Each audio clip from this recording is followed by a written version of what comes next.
नमस्कार, आप देख रहे हैं एएमवी नेटवर्क और मैं हूं आपके साथ सत्यम गौर। इसरो ने एक और इतिहास रच दिया है। आदित्य L1 मिशन सूर्य के और करीब पहुंच चुका है। उसने खुद को अंतरिक्ष में स्थापित भी कर लिया है। बताते चले कि उसने खुद को अंतिम कक्षा में स्थापित किया है और इसरो अधिकारियों ने कहा है कि L1 पॉइंट के चारों ओर प्रभा मंडल कक्ष में उपग्रह से सूर्य को लगातार देखा जा सकता है। उन्होंने यहां तक कहा है कि इससे वास्तविक समय में सौर गतिविधियों और अंतरिक्ष मौसम पर इसके प्रभाव का अवलोकन करने में अधिक लाभ मिलेगा। आज इसी पर चर्चा करेंगे, लेकिन चर्चा पर चलने से पहले देखिए हमारी एक खास रिपोर्ट।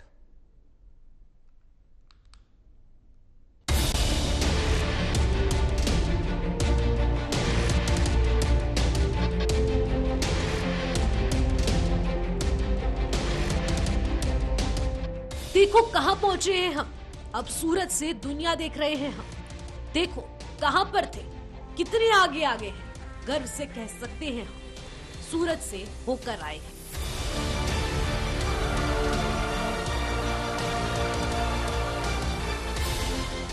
आज का नया भारत हर दिन इतिहास रच रहा है। नया भारत धरती पर ही नहीं बल्कि अंतरिक्ष में अपना परचम लहरा रहा है। भारत ने अंतरिक्ष में एक और छलांग लगा दी।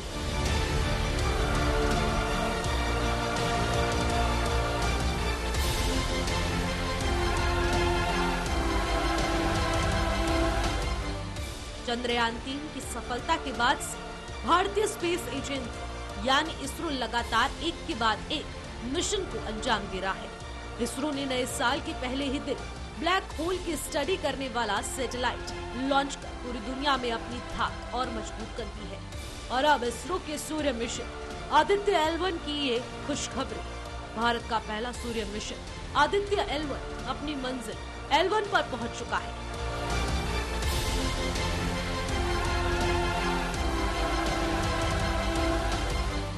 इसरो अधिकारियों के अनुसार इस अंतरिक्ष यान की पृथ्वी से दूरी लगभग 15 लाख किलोमीटर है, जो सूर्य पृथ्वी प्रणाली की लैग्रेंज पॉइंट 1 के आसपास एक प्रभा मंडल कक्ष में पहुंच गया है।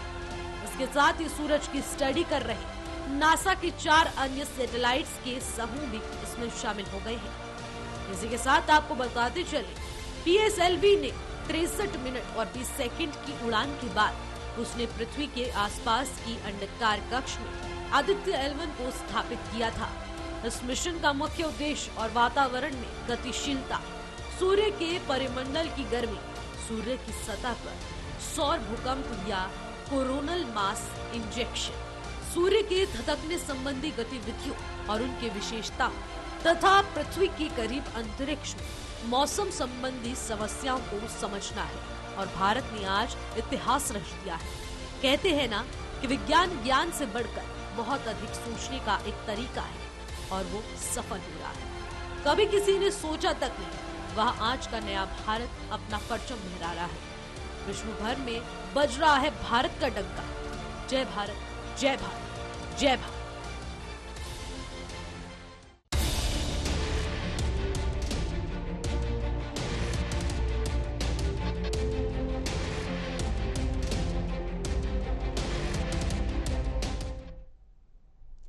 तो चंद्रयान 3 के बाद एक बार फिर से इसरो ने इतिहास रच दिया है और आदित्य L1 मिशन सूर्य के और भी करीब पहुंच चुका है।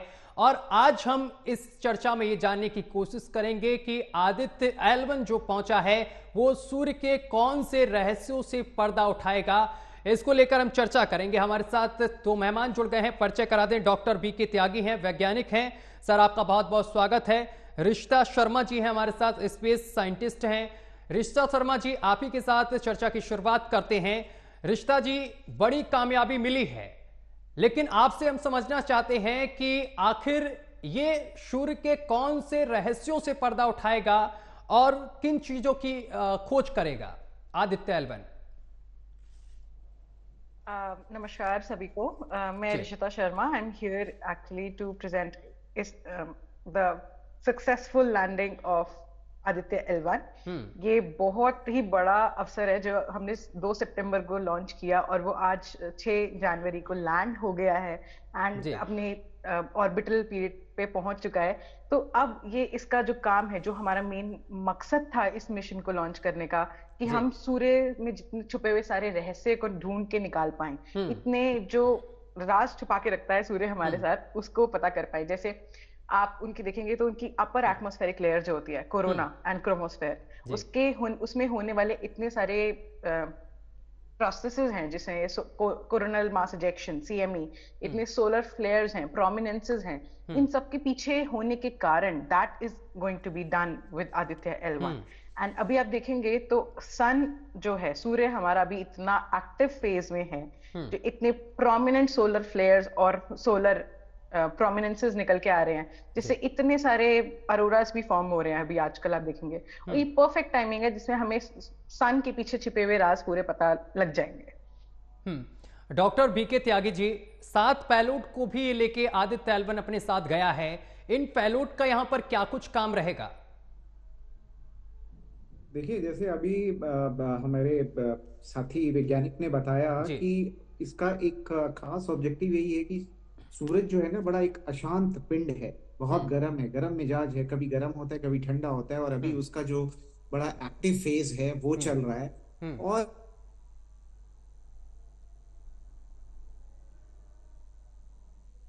डॉक्टर वीके से हमारा संपर्क टूट गया है। एक बार फिर से हमारी टीम लगातार उनसे संपर्क साधने की कोशिश कर रही है। जी, डॉक्टर वीके वापस आ गए, हमारे साथ कनेक्ट हो गए हैं। डॉक्टर वीके त्यागी, आवाज मिल रही है आपको? हाँ, आवाज मिल रही ठीक है है सर, बात रखिए आप अपनी। जी। तो मैं कह रहा था कि ये जो आदित्य है, ये पृथ्वी से 15 लाख किलोमीटर दूरी पर है, और एक ऐसे पॉइंट पर है जहां पे जो पृथ्वी का जो कहीं की वहां पे जो पृथ्वी का जो मैग्नेटिक फील्ड है वो अफेक्ट नहीं करेगा हमारी ऑब्जर्वेशन। क्योंकि जो पहले ऑब्जर्वेशन होती थी जब इक्लिप्स है, उसी दौरान हम क्रोमोस्फेयर और कोरोना का स्टडी करते थे।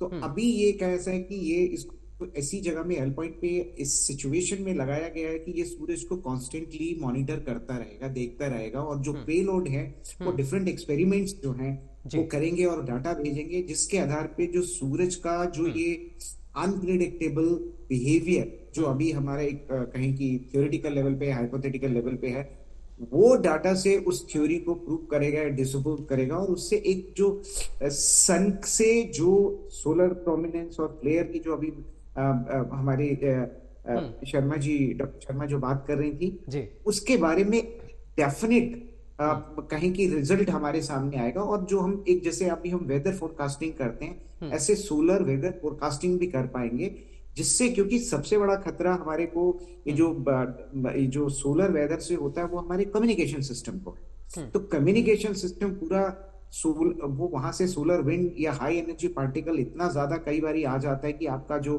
कम्युनिकेशन है, जो कि सारा रेडियो वेव पे है, वो डिस्टर्ब हो जाता है। आपका सारा आप देखिए कि आपका मोबाइल बंद हो जाएगा, आपके सैटेलाइट जो टीवी चैनल्स हैं वो उसका सिग्नल नहीं मिलेगा, मोबाइल बंद हो जाएगा, आपका जो कहीं की बैंकिंग सिस्टम सारा कोलैप्स होगा, ट्रांसपोर्टेशन सारा रुक जाएगा। तो ये चीजों को अगर हमें पता लग जाए तो उसके लिए हम पहले से तैयार हो जाते हैं। जैसे आपको देखते हैं ना कि मौसम की भविष्यवाणी होती है कि भाई तूफान आएगा, आप घरों से ना निकलें या छाता लेके निकले, तो उस तरीके की जो सिचुएशन है वो थोड़ी और डेफिनेट तरीके से हम प्रिडिक्शन कर पाएंगे। तो ये जो 7 पेलोड है उसमें कुछ एक्सरे सिस्टम से उसको एनालाइज करेंगे, तो सब सारे पेलोड का एक अलग अलग काम है। तो एक बड़ा होलिस्टिक जो पिक्चर है सन के बिहेवियर की, पैटर्न की, उसके प्रिडिक्टेबिलिटी, उसके बिहेवियर की, वो हमारे सामने आएगी। तो ये इसका एक ओवरऑल ऑब्जेक्टिव है इस आदित्य मिशन का। हालांकि ऐसा नहीं है कि 2 ऑलरेडी वहां पर यूरोपियन स्पेस एजेंसी और नासा के ऑलरेडी हैं, क्योंकि ये जब नासा का और इसरो का बहुत डिस्कशन हुआ था कि जिस पॉइंट पे हम भेज रहे हैं वहां पे ऑलरेडी 2 इस तरीके की कहीं की ऑब्जर्वेटरी है, तो उनके साथ टक्कर ना हो जाए। तो इसलिए आज का जो मिशन था उसको उस पॉइंट पे लाना जो हमने सोचा था और उसको आज उस तरीके से स्थापित कर दिया, ये एक बहुत बड़ी अचीवमेंट है, क्योंकि जैसे हमने मार्स पे किया था, तो मार्स पे एक हमारे पास एक ऑब्जेक्ट था, हाँ, उसका भी ग्रेविटी था जो हमें सपोर्ट कर रहा था, लेकिन ये जो एल पॉइंट है ये बिल्कुल एक इमेजिनरी पॉइंट है, और जो जो हॉलो ऑर्बिट है वो भी एक उस तरीके का ही है। तो ये आज का जो मेन्यूवर था ये बहुत कॉम्प्लिकेटेड था, और जिसको बड़ा सक्सेसफुली हमारे वैज्ञानिकों ने आज अचीव किया, जिसके लिए वो सब कहें कि बहुत बहुत बधाई के पात्र हैं। और इंडिया जो है वो तीसरा कंट्री हो गया अपना जो ऑब्जर्वेटरी है इस एल पॉइंट पे भेजने वाला। जी। वीके त्यागी जी, जिस तरीके से L1 को चुना गया, अब लोगों के जहन में एक सवाल और है कि आखिर L1 ही पॉइंट क्यों चुना गया? देखिए, ऐसा है कि यहाँ पे ना ऐसे L1, L2, 3, L4, L5 5 point जी, और इसमें से L1 ही क्यों चुना गया?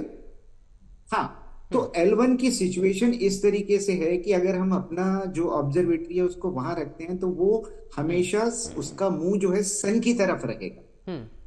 तो यानी कि आप 24 आवर्स सन की मॉनिटरिंग कर पाएंगे। सन जो है इक्लिप्स स्टेज में नहीं आएगा। बाकी जगह में होता है कि जैसे दिन और रात होते हैं ना, रात में हमें सूरज नजर नहीं आता, तो ऐसे कई ऑब्जेक्ट हैं जो सूरज के सामने आ जाएंगे या वो पूरा नहीं दिखेगा। लेकिन एल पॉइंट ऐसा है जहां पे हमें उसका जो फुल व्यू है 24 आवर्स अर्थ के टाइम मिलता रहेगा, तो इसलिए L1 को हमने चुना।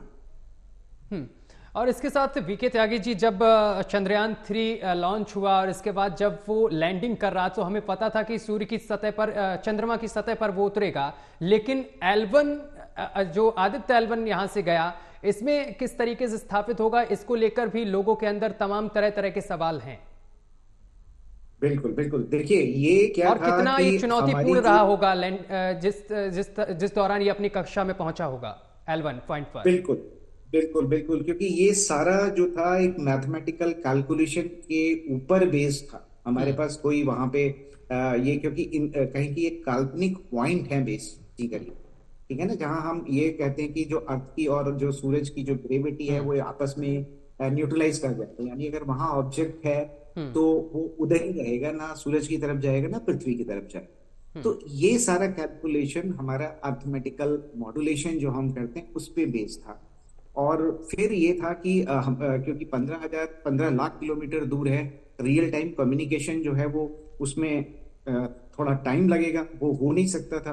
तो पूरा इसका जो प्रोग्रामिंग थी या जो एल्गोरिथम थी वो भी इस हिसाब से लिखी गई थी कि जो रियल टाइम में जो डिफरेंस आता है वो ना हो। और ये आज की इस जो इसको वहां पे स्थापित किया है, इसने वो सिद्ध कर दिया कि हमारे वैज्ञानिकों ने जो काम किया, हमारे जो एल्गोरिथम जो इसका लिखा गया बिल्कुल परफेक्ट था। हालांकि इस तरह के जो चैलेंज थे हमारे को जब मार्स का था तब भी था, लेकिन मार्स में जैसे मैंने कहा कि एक ऑब्जेक्ट था, लेकिन यहाँ पे ये बिल्कुल एक कहीं कि हम अपने कल्पनाओं में एक चीज को कर रहे हैं, और जहाँ पे पहुंचना, अगर मैथमेटिकल आपकी कैलकुलेशन गलत हो गई तो गड़बड़ हो सकती है। जैसे कि आपको याद हो चंद्रयान 2 के वक्त थोड़ा सा हमारा एल्गोरिथम में कुछ कमी रह गई थी, तो वो कैलकुलेशन में गलती हो गई और वो सॉफ्ट लैंडिंग नहीं हो पाई थी। तो लेकिन इस बार ही आप देखें कि ये उससे ज्यादा चैलेंजिंग इस लिहाज से था क्योंकि वहां पे कोई जगह नहीं है जिसको आप स्पॉट कर सके कि ये मार्स है, ये मून है। तो इसलिए ये चैलेंजिंग था और पूरा मैथमेटिकल कैलकुलेशन पे बेस्ड था, एल्गोरिथम पे बेस्ड था, जिसने आज बिल्कुल परफेक्टली काम। और हम देखें कि आज हमारा जो बीके त्यागी, ठीक है, हम पहुंच गए वहां पर हैं, लेकिन अभी भी काफी चुनौतियां हैं, ये मानते हैं आप, क्योंकि 5 साल तक यहाँ पर आदित्य L1 को रहना है, इसके बाद तमाम चीजों की खोज करना है। इस दौरान क्या क्या चुनौतियां हो सकती हैं और क्या क्या दिक्कतें आ सकती हैं? हाँ, दिक्कतें ये है कि इसको कॉन्स्टेंटली मॉनिटर करना पड़ेगा और इसको अलाइनमेंट जो है इसका करना पड़ेगा, क्योंकि आप देखिए कि ये जो एल पॉइंट है या होलो ऑर्बिट है, एल पॉइंट कोई मतलब परफेक्ट पॉइंट नहीं है जहां पे जो ग्रेविटी 100% यूटिलाइज हो रही है। तो ये एक डायनेमिक पॉइंट है, चेंज भी होता रहता है उसका, जो कहीं की 2 लाख से लेके और कई गुना लाख तक जो है उसका ऑर्बिट है। तो उसमें हमें ये चीज का कांस्टेंट मॉनिटर हमें करना करते रहना होगा कि ये जो इसका जो बात है जिसपे इसको चलना है उससे डेविएट ना हो। क्योंकि हालांकि जो कंट्रोल सिस्टम है वो हमारा अर्थ पे ही है, लेकिन रियल टाइम हमारा जो है इसमें नहीं हो पाता है, क्योंकि वहां सिग्नल जाने और वहां से वापस आने में, इसलिए अभी आपने देखा होगा कि जो 4:02 का टाइम था जी जी। जब कमांड दिया गया था, लेकिन उसको कंफर्म होने में हम देखते हैं थोड़ा टाइम लगा था, इसलिए जो जब इसरो की जो ऑफिशियल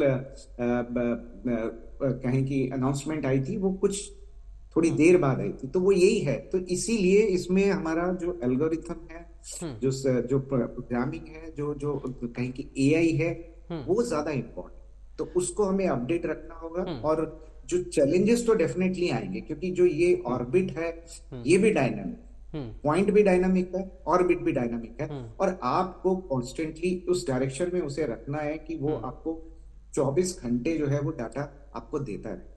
तो ये एक चैलेंज तो रहेगा। यू हैव टू बी, कहें कि आपको अपने एड़ियों पे ही खड़ा होना पड़ेगा जब तक जो भी इस मिशन को मतलब कार्य रूप दे रहे हैं और उसको मॉनिटर कर रहे हैं और जो डाटा जुटाएंगे, तो वो 24 आवर्स जो है they will be on their job. अच्छा बीके त्यागी जी, अब बड़ी चर्चा एक हो रही है लोगों में और कुछ चौपालें सी लग जाती हैं गांव देहात में। वो लोग कह रहे हैं कि आदित्य एल1 को इतनी दूर भेज दिया है, सूर्य के आगे क्या वो टिक पाएगा, कहीं पिघल ना जाए, ये तमाम चीजें हैं लोगों के अंदर। जरा इस समस्या को दूर करिए आप। देखिए, ये एक बड़ी भ्रांति थी कि हम सूरज पे जा, सूरज पे तो नहीं जा सकते, क्योंकि सूरज का टेम्परेचर, उसके कोर का टेम्परेचर जो है वो करोड़ों सेंटीग्रेड है, और उसके जो कहीं की फोटोस्फेयर है और जो क्रोमोस्फेयर है उसमें भी लाख से ज्यादा जो टेम्परेचर उसका हो जाता है। तो ओनली एक जो मैन मेड ऑब्जेक्ट है वो देखें कि जो सबसे नियरेस्ट है वो नासा का था, जो अभी कुछ दिन पहले जिसने वो दिया था। तो हम सिर्फ 15 लाख किलोमीटर गए हैं, और सूरज जो है वो 1.5 करोड़ किलोमीटर दूर है, यानी कि सिर्फ 10 कहीं की जो डिस्टेंस है उसका 10% ही हम आगे पहुंच पाए अभी। कहीं कि उसका जो सूरज है बहुत दूर है। तो यहाँ पे सिर्फ हमने ये पॉइंट इसलिए चुना था कि अर्थ का और जो उसका वो है, एक तो मैग्नेटिक फील्ड अफेक्ट ना करे, जो भी वहां से डाटा हमें लेना है वो उससे अफेक्टेड ना हो अर्थ के मैग्नेटिक फील्ड से, और जो ग्रेविटेल पुल है सूरज का, सूरज कितने गुना बड़ा है पृथ्वी से, तो इसीलिए उसी अनुपात में हम जो 15 लाख किलोमीटर का डिस्टेंस था वो कैलकुलेट किया गया।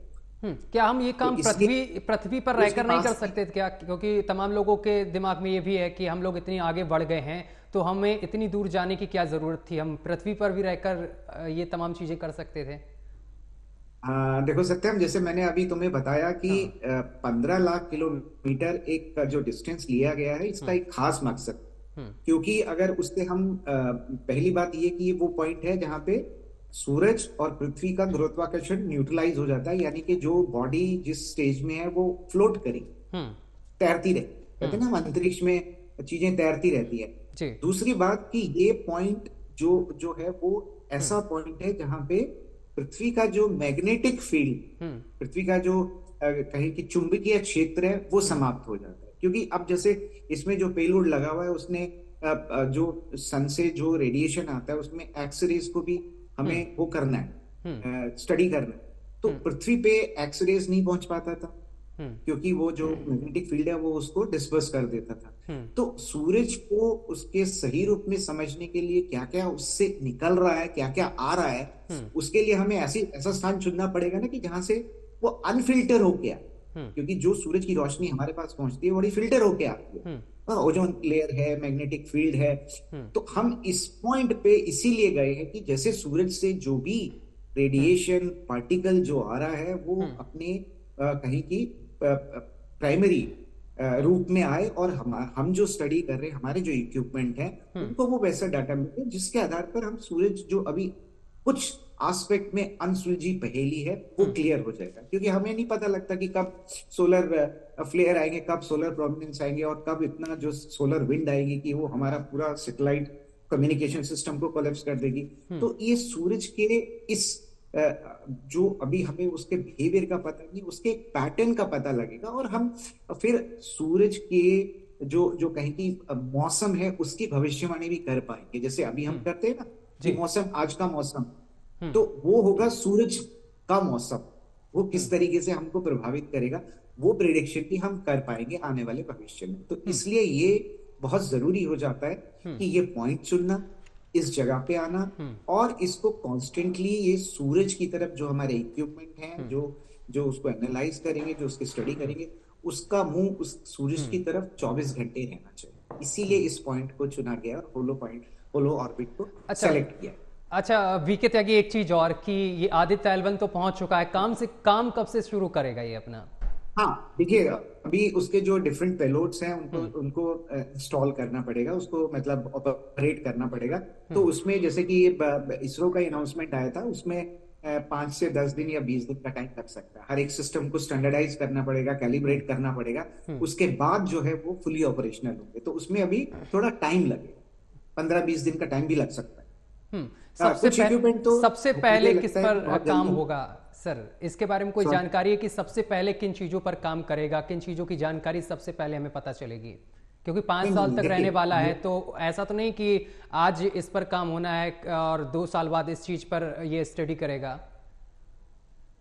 नहीं, देखिए सत्यम, ये एक ऐसा है कि ये एक ऑब्जर्वेटरी है। ऑब्जर्वेटरी से हमें डाटा मिलता है, डाटा हमें यहाँ मिलेगा, उसको एनालाइज किया जाएगा। ये एक कहें कि बेसिकली डिफरेंट सेंसर्स समझ लो आप, एक तरीके से हमने जिसको हम पेलोड कह रहे हैं वो हमें कुछ सिग्नल्स देंगे, कुछ इंफॉर्मेशन देंगे, और उस इंफॉर्मेशन को हम यहाँ पृथ्वी पर बैठ के कलेक्टिव जो हमारा सेंटर है जहाँ से ये ऑपरेट हो रहा है, वहां पे इनको एनालाइज किया, डाटा को एनालाइज किया गया। वहां से हमें सिर्फ डाटा मिल गया, ऑब्जर्वेशन।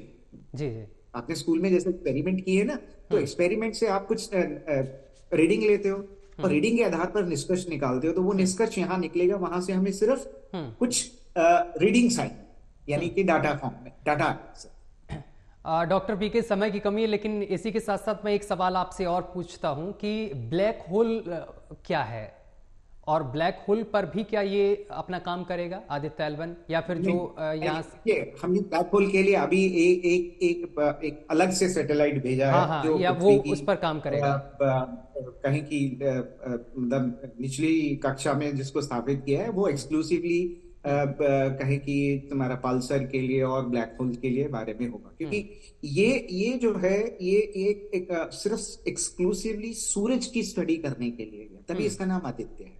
लेकिन ब्लैक होल के बारे में जो वो है, वो एक दूसरा सैटेलाइट जो है हमने भेजा है, आई थिंक 1 तारीख को ही भेजा था। तो वो अपना काम अलग तरीके से करे, अलग तरीके से करे। वो ब्लैक होल पर तो पर्टिकुलर काम करेगा और आदित्य L1 सूर्य पर।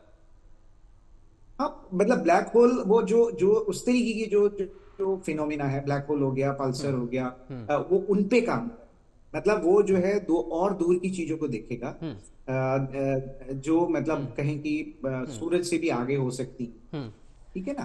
तो ये दोनों का जो ऑब्जेक्टिव है वो बिल्कुल अलग, दोनों को हमें मिक्स नहीं करना चाहिए। क्योंकि इसमें डिफरेंस ये है कि शायद जो ब्लैक होल, पल्सर और वो है, वो एक उसका थ्योरेटिकल रेलिवेंस ज्यादा है, लेकिन आदित्य 1 का जो डाटा हमें मिलेगा उसका प्रैक्टिकल एप्लीकेशन हमारी रियल लाइफ में बहुत ज्यादा होगा।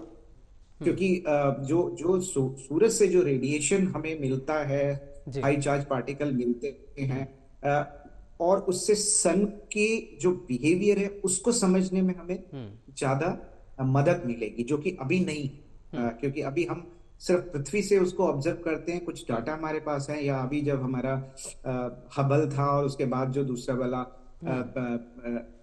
जो टेलीस्कोप नासा का लगाया था, उससे हमें कुछ डाटा डेफिनेटली मिल रहा है, शेयर भी हो रहा है। ठीक है सर। लेकिन ये हमारे को जो ऑलरेडी काम चल रहा है उस डाटा को और कंसोलिडेट करेगा।